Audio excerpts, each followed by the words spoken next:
భార్య అయినటువంటి శ్రీ మహాలక్ష్మీదేవికి వక్షస్థలాన ఎడమవైపున స్థానాన్ని కల్పించారు.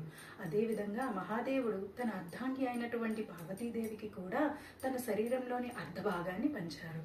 అదేవిధంగా మానవ శరీరంలో కుడివైపు ఉన్న అవయవాలను ఎడమ మెదడు, ఎడమవైపు ఉన్న అవయవాలకు కుడి మెదడు అధీనంలో ఉంటాయని మనకి తెలిసింది. అదేవిధంగా మానవ శరీరంలో కుడివైపున సూర్యనాడి ప్రసరిస్తుందని, ఎడమవైపున చంద్రనాడి ప్రసరిస్తుందని మన పురాణాలు చెప్తున్నాయి. అదేవిధంగా భర్తను సూర్యనాడితోనూ భార్యను చంద్రనాడితోనూ పోల్చటం ద్వారా భర్త ద్వారా భార్య శక్తివతి అవుతుందని తెలియచేస్తున్నారు. ఈ విధంగా మన మానవ శరీరంలో హృదయం అనేది ఎడమ భాగాన ఉంటుంది. అదేవిధంగా భర్తకు భార్య తన హృదయంతో సమానం.